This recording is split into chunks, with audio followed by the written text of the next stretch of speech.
Boa Boa noite. noite, doutora Tudo Ana bem, Carol. doutor Ítalo? Tudo, querida. É um prazer enorme estarmos hoje aqui, compartilhando esse tempo e poder contribuir para... Falo sempre, né? Você já conhece essa minha maneira de expressar esse pensamento.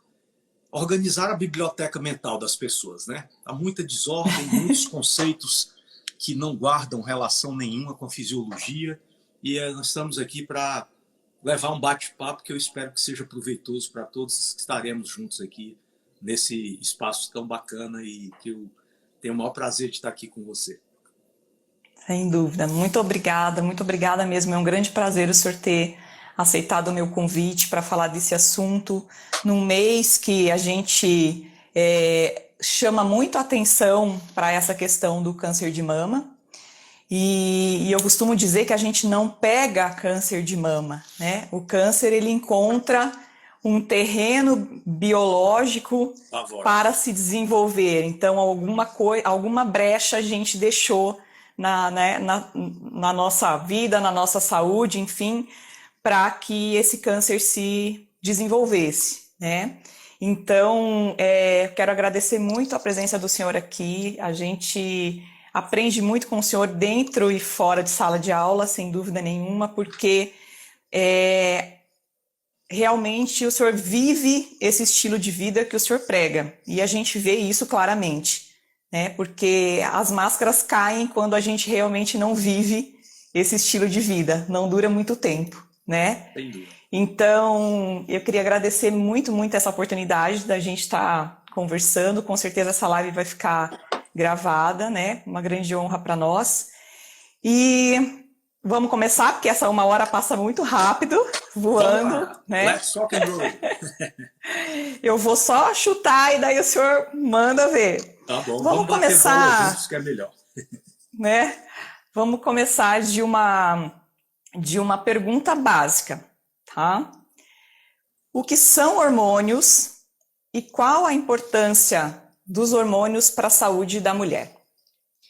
Perfeito, doutora Ana Carol. Olha, a definição de hormônios nós poderíamos evocar aqui várias correntes filosóficas e antropológicas para tentarmos entender ao mesmo tempo o mistério e a simplicidade dessas moléculas, né?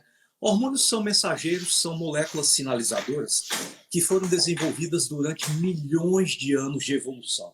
O nosso corpo, partindo do princípio que nós não somos só essa matéria, né, Carol? Que as pessoas, nós passamos, por exemplo, a vida inteira em nosso curso de medicina, depois vamos para a pós-graduação, para a residência, para a especialização, e são anos e anos e anos a fio, tentando entender o ser humano no aspecto físico, matéria, corpo.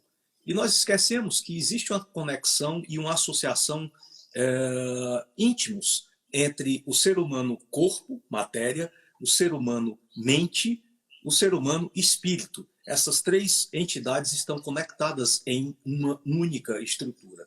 Nós usamos esse corpo aqui como uma roupa que o espírito veste para cumprir aqui nesse planetinha uma missão. Nenhum de nós vem para cá por acaso. Todos nós temos aqui uma missão e eu acredito que essa missão é fazer o bem.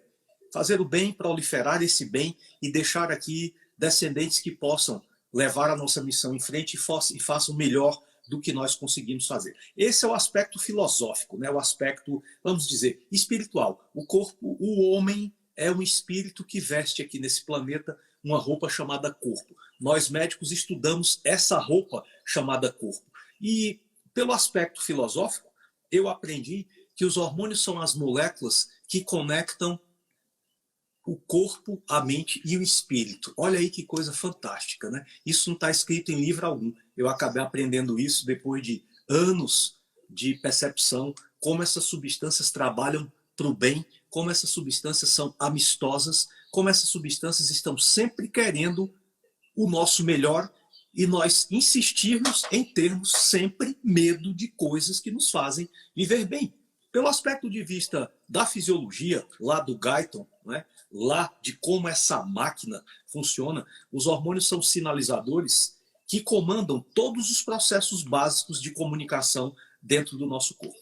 comandam permeabilidade de uma membrana celular, o que é que uma célula precisa captar, o que é que uma célula precisa retirar de dentro dela. Essa permeabilidade bilateral de membrana é controlada pelos hormônios. Os hormônios controlam síntese de proteínas, controlam a produção de outros hormônios, controlam comunicação, restauro, reparo, interrelações, harmonia. E esse conjunto de reações que nos faz viver com saúde e nos faz viver bem é conhecido aqui no jargão da medicina como homeostase do meio interno, né? E essa tal homeostase do meio interno começa a ser quebrada muito cedo, se nós formos analisar o aspecto quantitativo de vida de um ser humano. Vamos falar de Brasil, vamos falar de mulher, que é hoje o assunto da nossa live.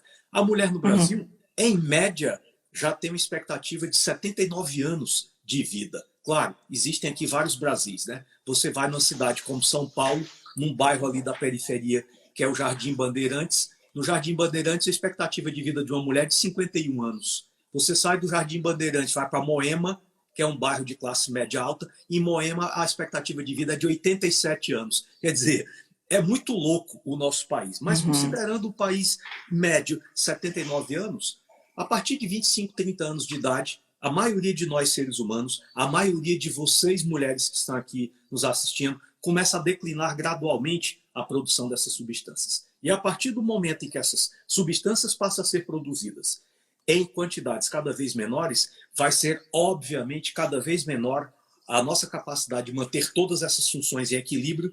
E nós podemos dizer que é exatamente a partir daí, a partir desse declínio gradual na nossa produção hormonal, que nós começamos a experimentar as primeiras sensações, sinais e sintomas de que estamos realmente nos tornando máquinas velhas, estamos envelhecendo, estamos começando a dever no cheque especial. Então, resumo, hormônios são moléculas que trabalham em favor do equilíbrio, trabalham em favor da vida. É assim que a gente tem que compreender o que é que os hormônios representam no nosso organismo. Perfeito. E o senhor falou que então a partir dos 25 anos, muitas vezes a gente já começa a ter alguns declínios hormonais. Até porque se a gente considerar essa expectativa de vida que a gente tem agora, há 50 anos atrás, essa expectativa era muito menor. Então, a gente está aumentando essa expectativa de vida, mas não necessariamente vivendo mais e com qualidade. Nós estamos vivendo mais, mas não mais com qualidade, né? Até foi um estudo recente que eu vi, mais ou menos assim, os 10 últimos anos da nossa vida, pelo menos, a gente tem um declínio de qualidade muito grande e, obviamente, eu acho, né? Nós sabemos que a importância que os hormônios têm nisso, a falta deles no caso, é muito importante. Fazendo essa linha do tempo, quais são os primeiros sinais e sintomas que eu poderia apresentar dessas deficiências hormonais que começam lá aos 25 e vão me acompanhar, se não repostas, né? Até a velhice, enfim. Perfeito, Carol.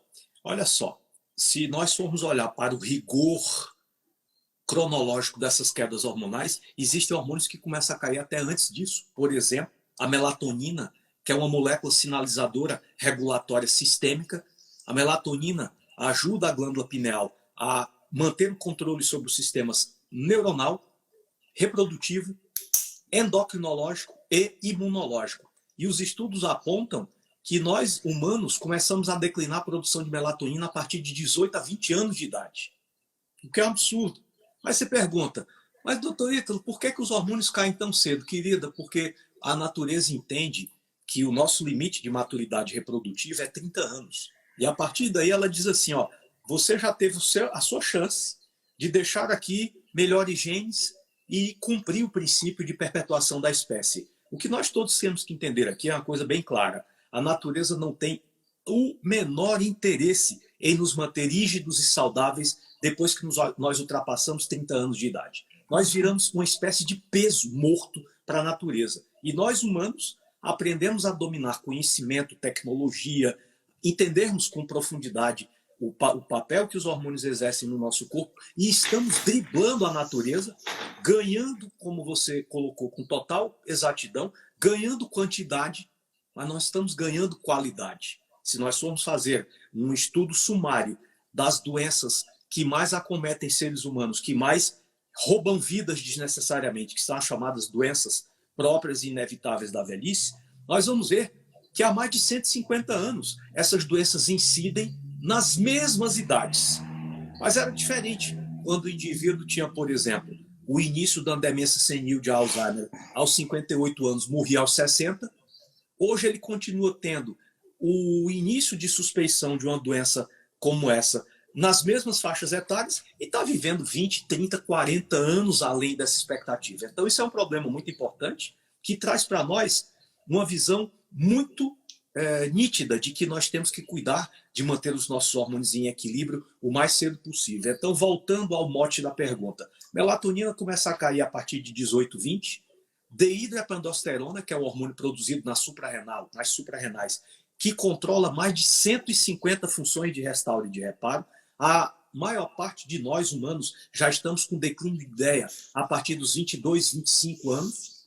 Hormônios como, por exemplo, progesterona, uma grande parte das mulheres já está em declínio da progesterona a partir de 30 anos de idade, e nós ficamos esperando aquele livro lá do Leon Speroff, que a mulher fique em 1 ano em amenorreia a partir dos 50 anos, para a gente dizer, olha, a coitadinha agora está em menopausa, vamos correr atrás de pagar essa dívida, já está devendo em 5 bancos, já estourou o limite do cheque especial, já esperamos 1 ano para pagar essa dívida, agora vamos ver se dá para juntar esses caquinhos. Entendeu?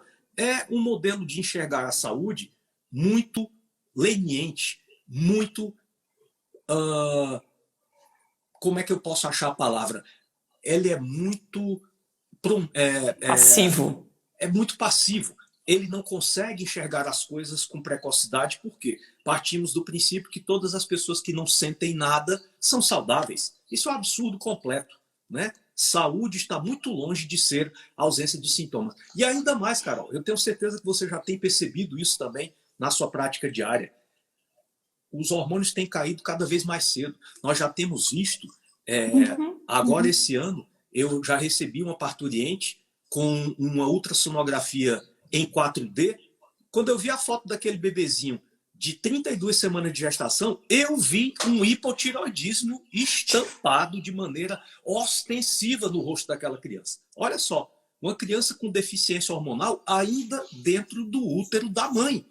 E a gente está esperando que essa mulher complete 50 anos e passe 1 ano de amenorreia, e tem mais, se não sentir fogache nem onda de calor, tá tudo bem, tá tudo tranquilo, menopausa é uma coisa qualquer, vai envelhecer assim mesmo caindo aos pedaços, porque repor hormônio é muito perigoso. E aí do outro lado, um folclore absurdamente negativo que existe a respeito da percepção da importância dos hormônios, eu acho que você vê isso todo dia. Quando você começa a explicar para as pessoas o que é hormônio, elas ficam muito surpresas. Doutor, eu nunca tinha visto dessa maneira. Ao contrário, eu sabia que hormônios eram coisas que poderiam trazer algum benefício lá na menopausa, mas um monte de risco também, né? Hormônio engorda, hormônio dá câncer, hormônio vira bicho, fica doido, vira lobisomem, mulher cria barba, mulher fala grosso. É um folclore estapafúrdio que demonstra que nós temos uma doença muito importante para tratar aí nesse caminho, Carol. É uma doença chamada ignorância. Essa doença é causa e efeito de todas as outras doenças, sem nenhuma exceção. Então, resumo, hormônios trabalham em favor da vida, hormônios trabalham em favor da saúde, hormônios conspiram a favor da qualidade de vida. Vamos fazer um ensaio aqui simbólico. Vamos imaginar que nós tenhamos aqui na nossa frente um largo sofá, onde estejam sentadas 10 mulheres com 40 anos de idade. Eu vou mostrar de uma maneira simplória, simples como quem soma 1 mais 1 igual a 2, que dessas 10 mulheres de 40 anos, nenhuma está envelhecendo da mesma forma. Dessas mulheres, quem que está envelhecendo de maneira mais acelerada e correndo maiores riscos de um desequilíbrio que pode no futuro gerar uma doença? É daquelas 4 a que tem hormônios em menor quantidade circulando. Simples assim. Ao contrário, daquelas 10 mulheres, quem é aquela que está envelhecendo de maneira mais lenta, mais controlada, poupando o seu organismo do catabolismo, tentando e conseguindo manter restauro, reparo, portanto, a menos vulnerável a doenças e às comorbidades do envelhecimento, é exatamente aquela que tem os níveis hormonais mais elevados. E eu posso até também conectar esse raciocínio com estudos prospectivos de longa duração, acompanhando grupos populacionais durante 20 anos, 25 anos, 30 anos. E estudos com esse desenho são unânimes em apontar: as pessoas que vivem por mais tempo são as pessoas que possuem os níveis hormonais mais elevados. As pessoas que vivem por menos tempo são as pessoas que vivem com hormônios em menor produção. As pessoas que adoecem menos ao longo da vida são as que possuem hormônios em níveis mais elevados. As que adoecem mais, as que possuem hormônios em níveis mais baixos. E aí vem a pergunta patética: diante de evidências tão avassaladoras, tão facilmente encontráveis em qualquer site de busca na literatura científica, por que esse assunto vive assim ao largo da vida dos profissionais da saúde, da vida dos médicos, da vida dos pacientes? A coisa é bem simples. Na medida em que mais pessoas saibam do poder dos hormônios em contribuir para a saúde, eu terei mais pessoas saudáveis. E se eu tenho mais pessoas saudáveis, eu terei menos pessoas entrando em farmácias para comprar remédios. E, infelizmente, nós temos que ser muito honestos para falar isso para as pessoas, e é facilmente perceptível, talvez não fosse nem necessário falar. A medicina é largamente patrocinada pela indústria da doença. Então, se a indústria da doença patrocina a medicina, eu tenho que ter um indivíduo doente. Porque se ele estiver saudável, ele não se torna objeto de interesse dessa indústria. Então, o que é que nós estamos vivendo? Um choque de interesses mercadológicos que tem barrado a chegada desse conhecimento até as pessoas que estão aí do outro lado nos assistindo. Sem dúvida nenhuma, né? E aí se entra nesse cenário, né, para puxar para o nosso Outubro Rosa, entra nesse cenário um cisto de mama ou uma avó que teve câncer de mama com 80 anos, pronto.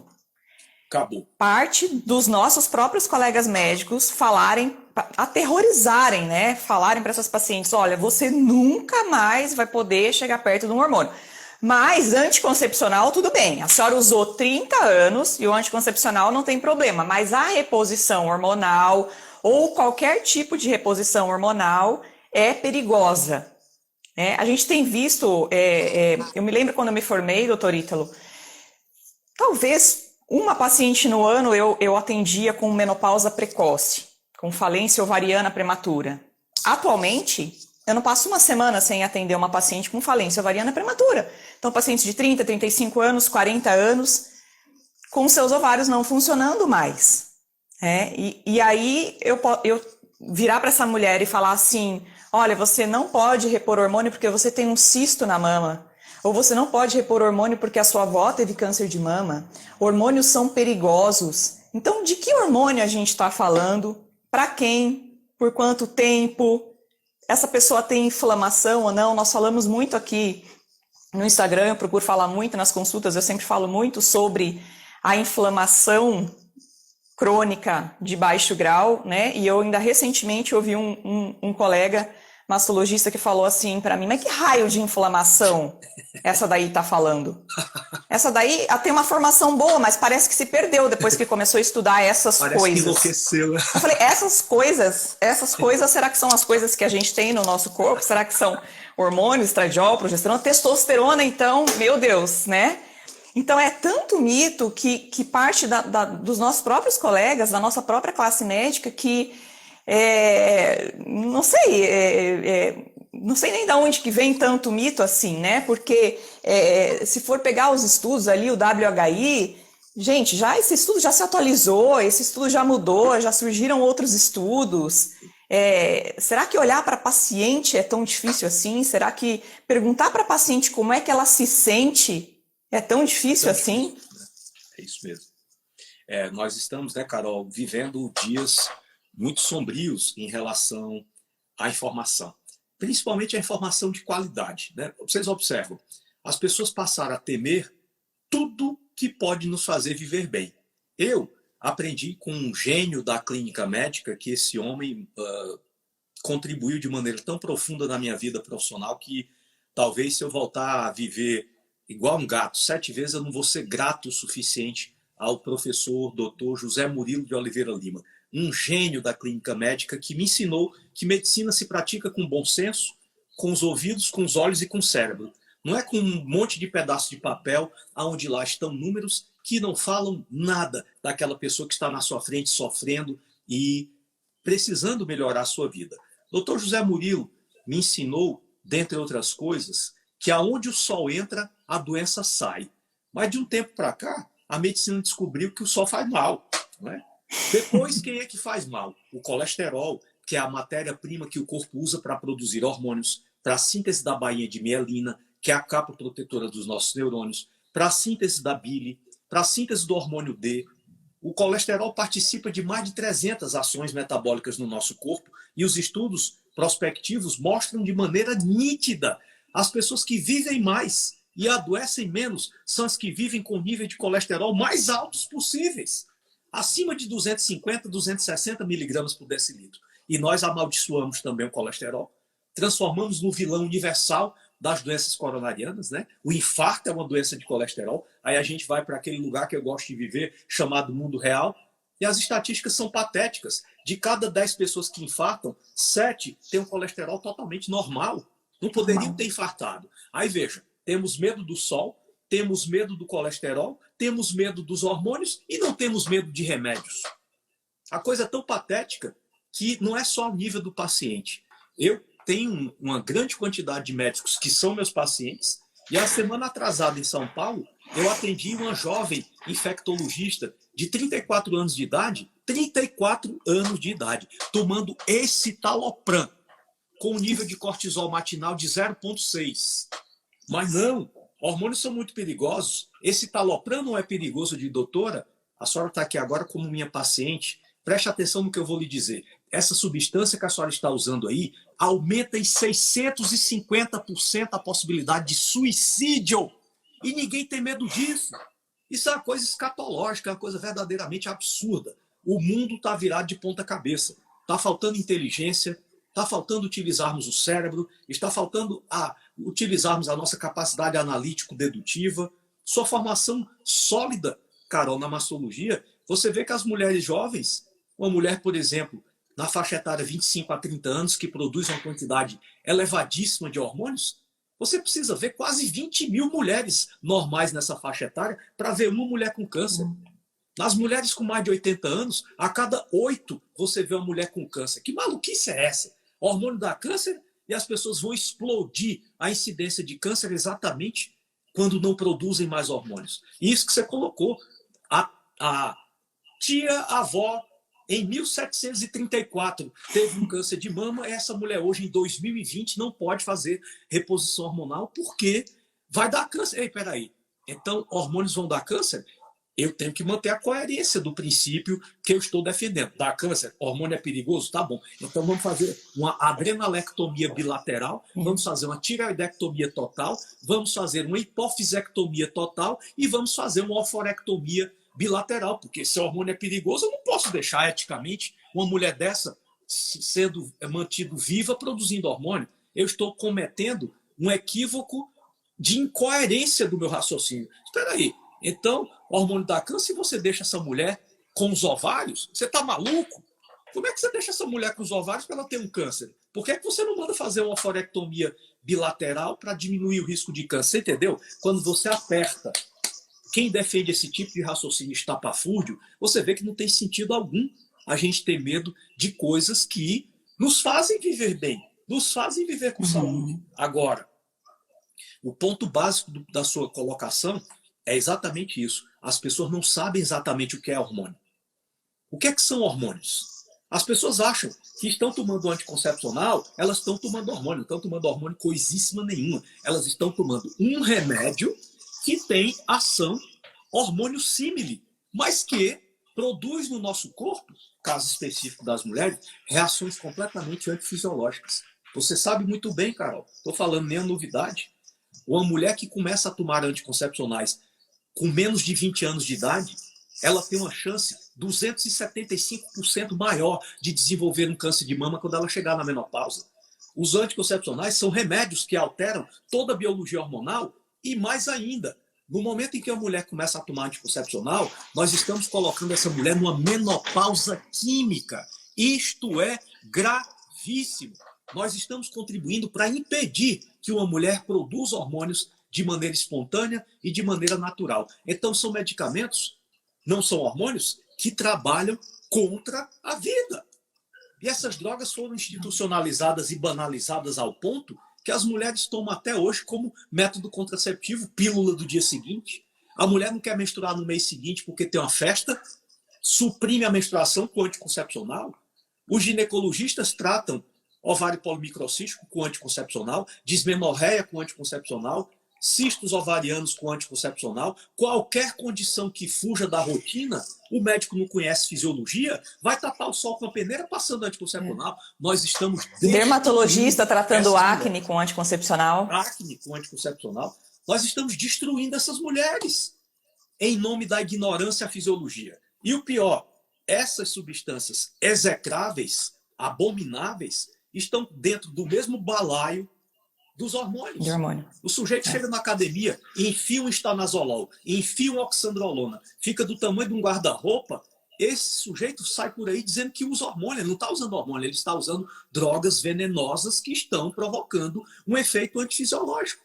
E essa percepção confusa acaba trazendo para esse universo um grau imenso de tabus e de desinformação. Por quê? Porque as pessoas não entendem que só existe um hormônio, aquele que eu produzo, aquele que a doutora Carol produz. Fora isso, todas as moléculas que eu introduzi dentro do corpo de uma pessoa são sintéticas. Agora, essa molécula sintética, ela pode ter uma estrutura molecular diferente do hormônio que ela pretende substituir, ou ela pode ter uma estrutura molecular exatamente igual ao hormônio que ela pretende substituir. Esse é o conceito do que nós trabalhamos e que muitas pessoas nem sequer sabem. Os hormônios bioidênticos. E são hormônios, são moléculas, são substâncias que têm a mesma estrutura molecular daquele hormônio natural que eu não produzo mais. Uma mulher, quando perde estradiol, ela vai repor estradiol. Quando ela perde progesterona, ela vai repor progesterona. Quando ela perde testosterona, ela vai repor testosterona. Ela não vai repor remédio, ela não vai repor tibolona, ela não vai repor estrogênio conjugado de urinequina, ela não vai repor drogas que não existem dentro dela. Porque se eu coloco dentro do corpo dela uma substância que não existe, concordam que eu não estou fazendo reposição? Eu estou fazendo substituição. Eu estou trocando uma coisa que essa mulher precisa por algo que ela nunca produziu na vida. Por isso, Carol, que existe essa confusão tremenda e momentos como esse são valiosos para que a gente possa jogar um pouco de luz e organizar um pouco a cabeça das pessoas. Porque tem muita gente perdida. Tá? A manada está perdida. Está sem rumo, está sem GPS, está sem direção. Recentemente eu fiz agora uma revisão, né, para preparar até a aula da longevidade ali de programação metabólica fetal e peguei um artigo sobre disruptores endócrinos, né? Então, o que são disruptores endócrinos? São substâncias que, na verdade, acabam bloqueando muitas vezes os nossos receptores hormonais. E os anticoncepcionais estão entre os disruptores endócrinos, na verdade. Então, e muitos desses hormônios sintéticos, né? Então, eles acabam atrapalhando a função natural dos nossos próprios hormônios. E entre os disruptores endócrinos, eu encontrei, por exemplo, um estudo mostrando que o paracetamol, né? O velho e bom Tilenol, que não tem problema nenhum, que está tranquilo, a gente toma lá e não dá nada. O número de pessoas que acabam utilizando paracetamol, e isso é metabolizado, excretado lá na urina, e isso, né, cai na rede de esgoto, enfim. Quer dizer, nós temos no meio ambiente uma quantidade grande de paracetamol, e ele colocava nesse estudo o paracetamol como um dos disruptores endócrinos mais comuns. Isso é muito perigoso. Então, a gente, né, às vezes a gente acha que a gente está tomando algo inocente, então todos esses medicamentos, eu tenho pego uma quantidade grande de pacientes adolescentes ou pacientes muito jovens com uso contínuo, crônico de medicamentos antidepressivos, medicamentos ansiolíticos, agora na pandemia, então aumentou isso mais, né? Ou medicamentos para dormir sem antes ter feito, eu acho que, claro, eles têm a sua indicação, sem dúvida nenhuma, mas sem antes ter feito uma higiene do sono, revisado o horário do seu sono, como é que está o seu estresse, o controle do estresse, sem estar fazendo uma psicoterapia, sem ter uma atividade física regular. Então, isso que eu não consigo entender. Tudo bem, eu preciso usar antidepressivo, ok, mas será que é só isso que eu vou precisar então? Será que eu não precisava rever todo esse estilo de vida? Porque eu acredito, e daí eu gostaria que o senhor falasse um pouquinho disso para a gente, o quanto o meu estilo de vida pode adiantar as minhas deficiências hormonais ou atrasar as minhas deficiências hormonais. Perfeita a sua análise, Carol, e o seu contexto. Aliás, diga-se de passagem, né? O paracetamol tem uma longa lista de desserviços à vida humana, né? Isso vem sendo reportado pela Life Extension Foundation de meados da década de 90. E, dentre outros atributos que o paracetamol tem deixado de legado para nós humanos, dengue hemorrágica é um produto do paracetamol, não é? Muito bacana, muito legal. Hoje, o paracetamol, né, o Tilenol, é responsável pela segunda causa de transplantes hepáticos nos Estados Unidos. E o paracetamol, o nosso inocente Tilenol, que as pessoas não têm medo nenhum de tomar, é responsável por mais de 156 mil atendimentos em urgências e emergências nos Estados Unidos por ano. E tá aí, ó, vendido em qualquer botequim que vende cachaça. Não Sem precisa nem receita. receita médica e as pessoas não têm medo disso. Né? É absolutamente impressionante como as pessoas não têm medo do que pode matar. Aliás, efeitos colaterais de medicamentos regularmente prescritos por médicos em uma consulta já representam nos Estados Unidos e no Brasil a terceira causa de mortalidade, só está atrás do infarto agudo do miocárdio e do câncer. Depois, medicamentos causando mortes. Terceira causa, Estados Unidos são quase 160 mil mortes por ano causadas por medicamentos e ninguém tem medo disso. Aliás, não só não tem medo, como nem sequer lê uma bula. Um dia desse eu falei para uma paciente que toma, um rapaz de 47 anos que já tem o terceiro stent no peito e toma aspirina baby. Eu digo, querido, você já leu a bula da aspirina baby? Assim, um dia que você estava um pouco mais de tempo, você deu uma lidinha nisso aí? Você leu lá que isso, inibidor de COX, pode provocar hemorragia digestiva, pode provocar um sangramento gástrico, pode provocar um sangramento retal, pode provocar uma falência renal, pode provocar uma anafilaxia, você pode morrer com edema de glote e não conseguir chegar nem no hospital. Um simples e inocente AS. Doutor, eu nunca ouvi falar isso na minha vida. Eu digo, você usa isso há 4 anos e nunca ouviu falar isso na sua vida? É uma loucura total. Né? Então, você colocou muito bem, Carol, quando você aponta para estilos de vida como um dos fatores que mais pode influenciar positiva ou negativamente a produção hormonal de qualquer ser humano. E começa com uma coisa bem básica, the very basic, bem básico, dormir. É durante o sono que nós regulamos os nossos sistemas que comandam a produção de hormônios. O sistema epifisário, hipotalâmico, hipofisário, gonadal é autorregulado durante o sono profundo. Então você está vendo aí o primeiro problema. Se você não dorme na hora certa, não dorme da forma certa e não dorme pelo tempo certo, você já está afetando diretamente a sua capacidade de produção de hormônios, acelerando brutalmente a vida útil dos seus sistemas produtores hormonais. Primeiro ponto. Segundo, estresse. A falta do manuseio do estresse, porque esse mundo hoje é um mundo muito louco. Nós não podemos ser realistas e dizer para as pessoas desligar o botão do estresse.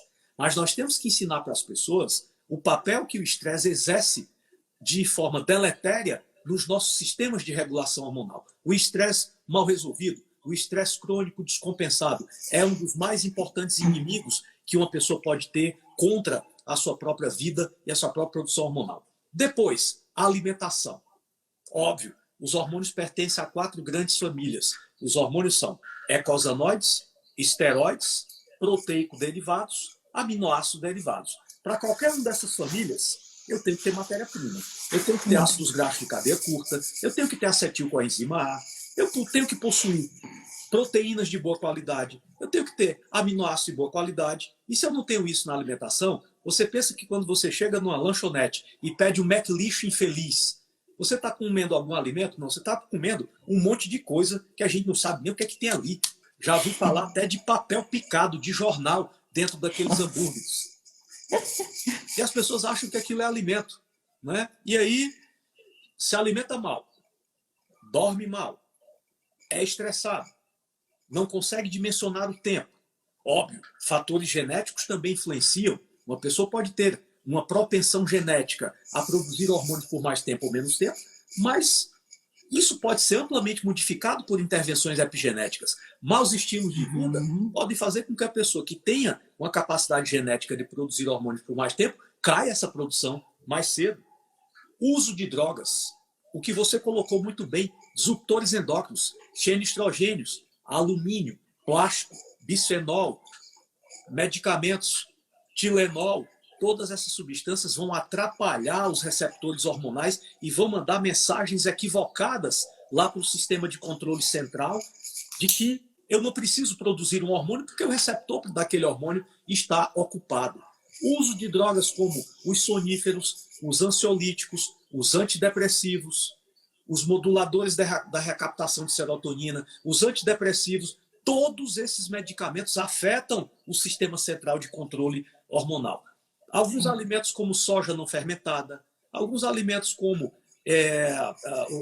pesticidas, herbicidas, alimentos que contenham traços dessas substâncias, uso de uma quantidade imensa de substâncias químicas que a gente às vezes coloca inocentemente no corpo, como enxaguantes bucais, como desodorantes, como fontes de halogênios, a água contaminada por cloro, os enxágues bucais e de higiene oral contaminados por flúor, as massas pães e farináceos contaminadas por brometo, tudo isso pode comprometer os nossos sistemas hormonais. Conclusão, é quase um milagre esperar que uma pessoa que vive num mundo tão hostil à nossa saúde hormonal consiga ir muito além de 30 anos produzindo hormônios. E isso que você vê no seu dia a dia é um espelho fiel do que eu também vejo no meu dia a dia, Carol. Eu estou começando a achar que essa história de que menopausa é aos 50 anos está virando uma lenda. Porque essas mulheres estão entrando em esgotamento hormonal muito mais cedo do que já seria previsível. Perfeita. Eu comungo ipsis literis com a sua percepção. Eu tenho visto mulheres entrarem em declínio hormonal cada vez mais cedo. Isso é cada vez mais preocupante. Por quê? Porque essas mulheres irão entrar num processo catabólico de envelhecimento muito antes do que estaria programado na sua agenda. E isso é muito sério e nós não podemos ficar alheios a uma questão dessa magnitude e que vai afetar a saúde de milhões de pessoas em todo o mundo. E aqui, no nosso país, não é diferente. E tem que começar com pequenas coisas, né, doutor Ítalo? A gente começa mudando um pequeno hábito aqui, eu começo a pensar qual o lixo que eu estou produzindo, se eu consigo diminuir aquele lixo, se eu consigo diminuir o meu consumo de plástico, meu contato com plástico. Nem sempre a gente vai conseguir tudo 100% orgânico, algumas pessoas já comentaram isso, é mais caro, é isso. Mas quanto mais a gente consumir orgânico, quanto mais a gente der valor a esse orgânico, quanto mais a gente conseguir produzir menos quantidade de lixo, quanto mais a gente preservar também o nosso planeta, a gente vai estar ajudando para que volte para nós mesmos menos disruptores hormonais e a gente, né, consiga ir melhorando de uma maneira geral. Uma coisa que eu gostaria de comentar, que alguém comentou assim, alguém me prescreveu melatonina sem exames, que exames eu preciso e tal. Essa é uma coisa que a gente discute bastante na pós de longevidade, o quanto vale o pedaço de papel e o quanto vale a queixa daquela paciente que está ali na sua frente. Então, é óbvio, exames são necessários, os exames são importantes para que a gente possa ter, muitas vezes, uma referência, uma linha para que a gente possa seguir e se basear, mas não adianta nada os exames estarem lindos ou dentro da faixa de referência, né? E a paciente está caindo aos pedaços. Eu cheguei na pós da longevidade saudável exatamente por causa disso, porque uma das principais queixas que eu tinha no meu consultório era aquela paciente que chegava e se queixava de fadiga. Fadiga, de cansaço, acordava cansada, parecia que as horas de sono não eram suficientes. Muitas vezes chegam usando aquele combo de medicamentos, né? Um antidepressivo, um ansiolítico, um remédio para dormir, um prazol, um omeprazol, um antiácido, que muitas vezes a pessoa nem relata que está usando, porque para ela já é uma coisa comum, que faz parte. Ontem eu atendi um moço com ginecomastia usando Prazol desde 2007, continuamente. Nem no gastro ele vai mais, né? Porque não precisa de receita, porque está tudo bem, porque não tem problema nenhum, né? E aí, muitas vezes, as pessoas ficam se baseando naqueles números ali do laboratorial, mas o laboratorial está tudo bem, e eu passei por isso muito tempo, eu olhava assim, tá, mas o do laboratório está na faixa de referência, mas a paciente não está bem.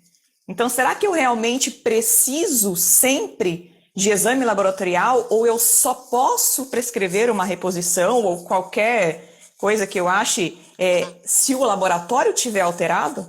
O que a paciente está sentindo, será que não basta? Jura que você quer me fazer essa pergunta? Tá bom, já que você fez, eu vou responder. Olha, eu não trato exame de laboratório, tá? Você sabe muito bem disso.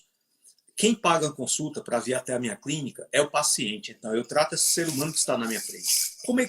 Como é que ele se apresenta? Quais são os seus sinais? Quais são os seus sintomas? Como é que ele se comporta? De que é que ele se queixa? O que é que lhe faz sofrer? Papel, eu nunca apertei nem um pedaço de papel para dizer, poxa vida, deixa eu dar um aperto aqui nesse TSH ultrassensível para ver se eu vejo edema, para ver se eu vejo aquele micromixedema por retenção de mucina.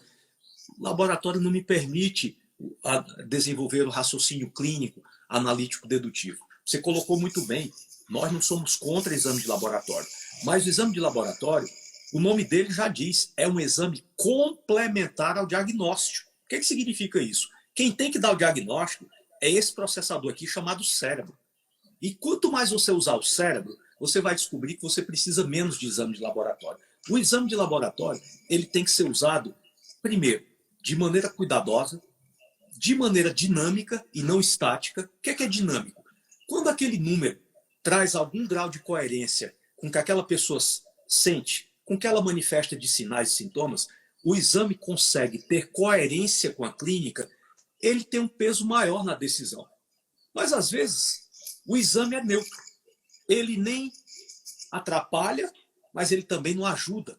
E é nessa hora, quando esses números começam a ter discrepância do que o paciente está apresentando, que você tem que confiar numa coisa que a gente aprende em medicina, e eu tenho certeza que você aprendeu também, Carol. A clínica é soberana.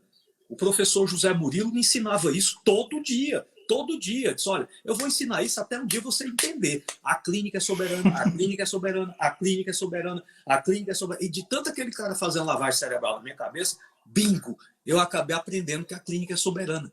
E o pior cenário é quando o laboratório atrapalha. Aí é que é de lascar. Porque se nós não tivermos a experiência de entender que existe um problema básico no exame de laboratório, que é aonde que eu estou medindo a concentração daquele hormônio? Na corrente sanguínea ou na saliva, que alguns exames hormonais podem ser feitos também na saliva, ou na urina. Mas eu faço a pergunta, os hormônios atuam na corrente sanguínea? Não. Os hormônios atuam na saliva? Não. Os hormônios atuam na urina? Não. Os hormônios atuam onde? Dentro do núcleo das células. O palco, aonde o que chamamos de eventos hormonais ocorre, é um lugar completamente diferente do lugar aonde os hormônios são dosados. Conclusão, nem sempre aquele número que foi obtido no sangue espelha a concentração daquela substância dentro de uma célula. E é por isso que a clínica tem que ser sempre soberana. Por quê? Quando o hormônio está caindo dentro da célula, o corpo fala através do idioma próprio chamado sinais e sintomas. Doutor, presta atenção em mim, ó. Eu não consigo me concentrar. Eu já acordo de manhã deprimida. Eu não consigo perder peso, doutora. Olha só, a quantidade de dietas que eu já fiz nos últimos 2 anos. Perco peso, ganho peso. Perco peso, ganho peso. Perco peso, ganho peso. A minha memória, péssima. Os meus ciclos menstruais completamente enlouquecidos. Eu não me sinto bem. A minha autoestima está cada vez mais baixa. Aí o sujeito olha lá para um pedaço de papel, TSH 0,9, a senhora está ótima, está delirando, está inventando coisa, vá para casa e tome um Rivotril. Isso é um insulto à inteligência das pessoas, além de ser um desrespeito ao ser humano que está na sua frente. Porque se essa pessoa expressa sinais e sintomas, vamos partir do princípio que não são todos hipocondríacos. E essa mania do médico achar que tudo isso é hipocondria esconde um problema grave. A inobservância entre a incapacidade do laboratório mostrar no sangue uma coisa que tem que estar acontecendo dentro de uma célula. Então, existem muitas vezes, doutora Carol, que nós vamos ter que tomar decisões clínicas, decisões baseadas em como o paciente se manifesta. E nós vamos ter que recorrer de maneira muito frequente a uma coisa em medicina chamada teste terapêutico, um teste clínico. Tá? Porque a melatonina, por exemplo, que foi o mote da sua pergunta, ela é produzida no pico máximo a partir de 1h da manhã. Você acha mesmo que tem cabimento eu bater lá na cama de uma pessoa do lado dela e dizer, ei, Joana, acorda que você tem que dosar sua melatonina 1h da manhã. E essa melatonina está em nível elevado dentro do cérebro, não é na corrente sanguínea. Na saliva também não vai mostrar. Conclusão, quando a pessoa começa a dizer para você que está dormindo mal, que o sono está perdendo a qualidade, que ela acorda mal, já acorda cansada, ou o sono é superficializado, ela acorda à noite por motivos mínimos, um som de pequena quantidade fez essa pessoa acordar. Ela dorme 1h da manhã com a TV ligada na frente. Ela dá plantão, 3 plantões noturnos durante a semana. Essa pessoa está me dizendo o quê? Que a minha melatonina já acabou, faz tempo. Já era. Eu não preciso de um laboratório para me confirmar algo que a clínica já confirmou. Podemos errar? Podemos. Mas o que é que a gente tem que fazer? Apostar nos sinais e nos sintomas do paciente. Introduzir aquela substância que você assumiu que clinicamente está em falta e observar se a reposição daquele elemento vai trazer essa pessoa de volta a um estado de normalidade. Se isso for conseguido, acabou. Você produziu um fato, ou seja, você conseguiu conectar causa e efeito. Causa, queda de melatonina, que o laboratório não mostrou. Efeito, péssima qualidade do sono e do despertar. Entrou com o elemento que corrige a causa, acabou o efeito. Você cumpriu um ciclo lógico, analítico, dedutivo, intervencional, aonde foi 100% coerente com a clínica. Eu vejo isso acontecendo em medicina todo dia. Uma criancinha está lá com febre, sábado, 11h da noite, a mãe manda o WhatsApp para o pediatra e diz, doutor, meu filho está com febre muito elevada. O médico, com a sua experiência, diz, mãezinha, características dessa febre, quando começou, Ele não diz, olha, deixe seu filho ter uma febre de 48 graus até ele morrer, porque eu preciso de um laboratório aberto para pedir os exames tais, porque se esse tarado não vê números no laboratório que convençam de que existe um problema, o problema não existe, isso é o supra-sumo do absurdo. E nós não podemos continuar praticando medicina desse jeito. A gente tem que entender que a medicina é praticada com o cérebro, não é com o exame de laboratório. Nós vamos negligenciar? Não. Vamos pedir do mesmo jeito que os médicos tradicionais pedem. Só que a gente vai saber o que fazer com esses exames. Quando eles ajudam, eles têm algum peso na decisão. Quando eles são neutros, eles ficam quietinhos ali. Olha, queridos, quer saber? Fica lendo um livro aí, não me atrapalha a consulta, não me enche o saco.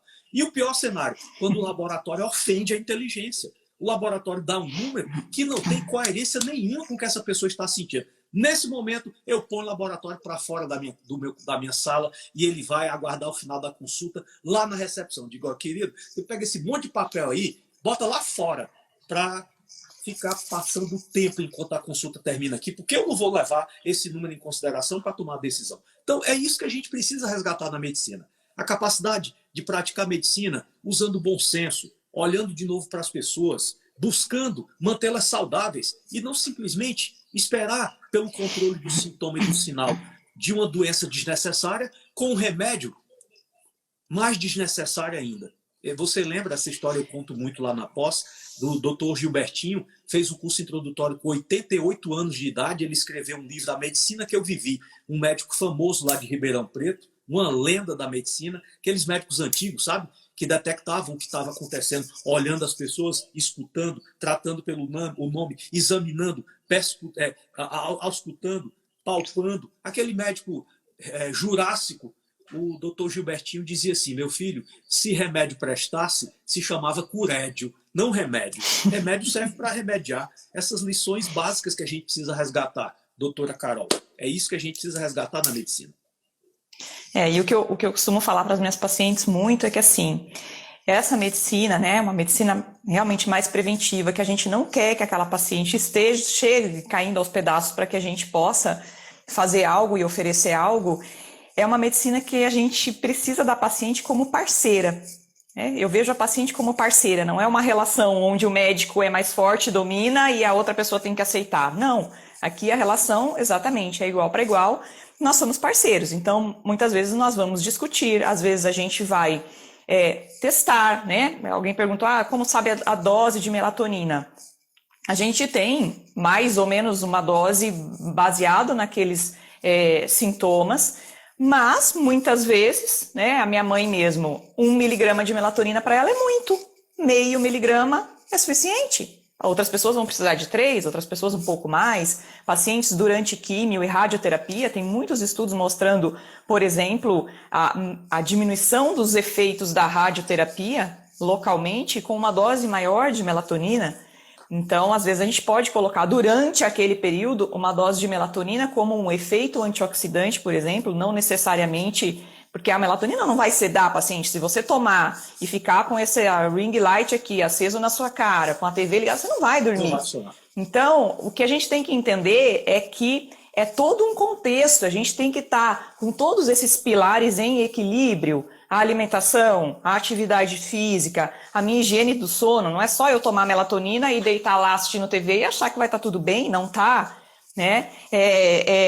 Eu cuidar desses meus disruptores endócrinos, cuidar do meu mundo, ter contato com a natureza, controle do estresse. Então, são vários pilares, né? E o equilíbrio hormonal está aí, o equilíbrio da inflamação crônica silenciosa, que não é tão silenciosa assim.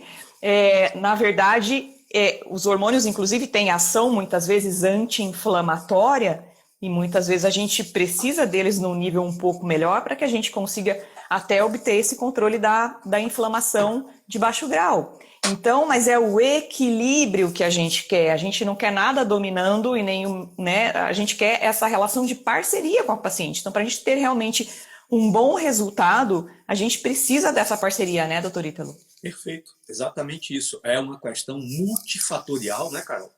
E a gente não pode, de forma alguma, apostar numa coisa ou na outra. Tem que ser exatamente como você colocou, com grande precisão e competência. É uma visão sistêmica. Muitas vezes o inimigo mora dentro do nosso quarto e nós não estamos sabendo que um LEDzinho do tamanho da cabeça do alfinete não está deixando essa pineal desligar durante a madrugada. Um sensor que fica ligado azul do seu ar-condicionado aqui do lado pode estar lhe matando. E a gente fica buscando nas farmácias soluções para problemas que dependem muito mais de informação. É por isso que agora vocês entendem essa maneira tão incisiva como eu defendo essa questão, de dizer que a grande doença que nós temos que tratar é essa doença chamada ignorância.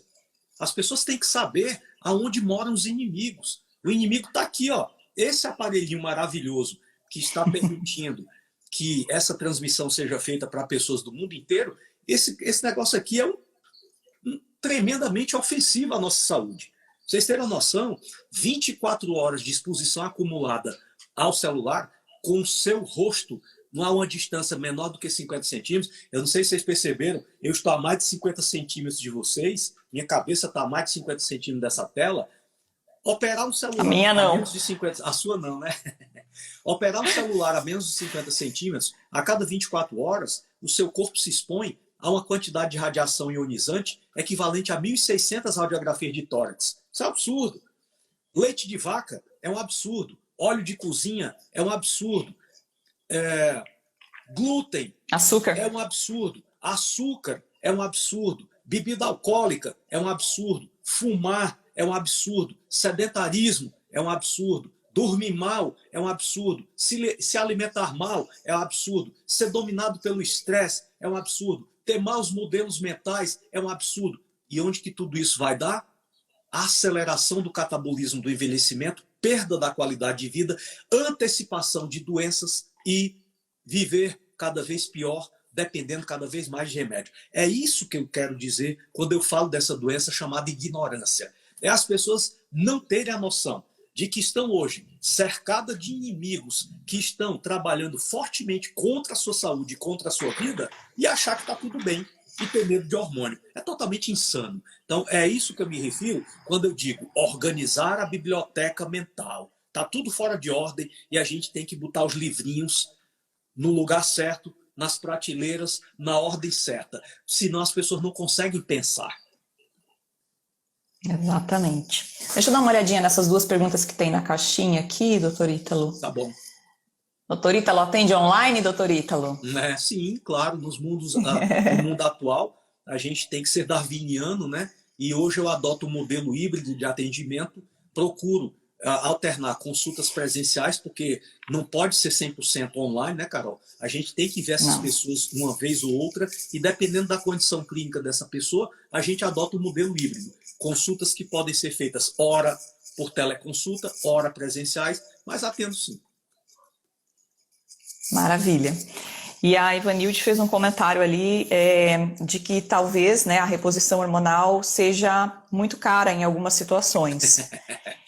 Eu acho ótimo esse tipo de pergunta. Caro é a ignorância, cara é a doença.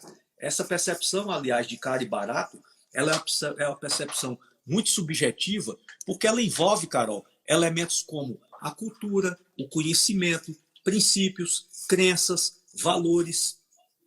Eu digo sempre que se você acha caro o conhecimento e acha caro a saúde, experimente a ignorância e experimente a doença. Agora, se esse cara torna a intervenção hormonal intangível, de forma alguma, tá? Embora seja um elemento altamente subjetivo, eu asseguro que qualquer pessoa que tenha o conhecimento prévio, a informação de como os hormônios podem impactar positivamente na sua vida, tem condição de custear essas intervenções hormonais. Então, caro é a doença, cara é a ignorância. Isso é que eu defendo com veemência.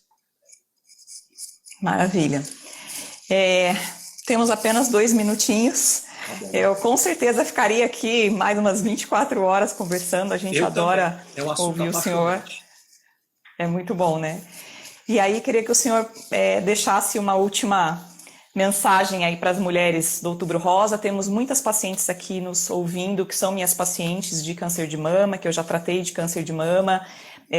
Muitas aí fizeram grandes modificações nas suas vidas e estão com certeza coletando todos esses benefícios, né? Para muitas, realmente, a gente passa um bom tempo sem poder oferecer uma reposição hormonal, né? O hormônio ele acaba se aproveitando daquele terreno metabólico e muitas vezes o câncer se desenvolve com receptores hormonais positivos, então realmente a gente tem que ter cuidado, mas eu já tenho algumas pacientes iniciando, né, que já estão curadas há muito tempo, que fizeram toda essa modificação de vida, começando com algum tipo de reposição hormonal, né? E não tenho o menor medo, nem a menor vergonha de falar isso, porque eu realmente estudo e temos artigos nos baseando para falar isso.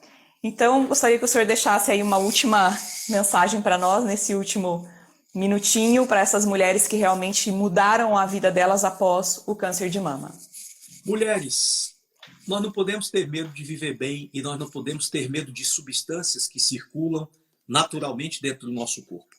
Mais uma vez, é preciso entender de fato o papel que os hormônios exercem no nosso corpo e, de uma vez por todas, desmistificarmos esse enorme tabu que persiste há décadas a fio na medicina de que hormônios são perigosos. Ao contrário, todas as evidências práticas do mundo real demonstram que perigoso é viver com declínio hormonal, com deficiências hormonais. Então, convoco a todas a passarem a estudar mais esse assunto, pesquisarem, conversar com outras pessoas, conversar com médicos de alto nível como a doutora Carol e entendermos que nós estamos aqui para promover saúde e para tratar saúde. E se a moeda de troca fosse entrar com alguma coisa perigosa que pudesse danificar essa saúde, essa live não teria sentido algum.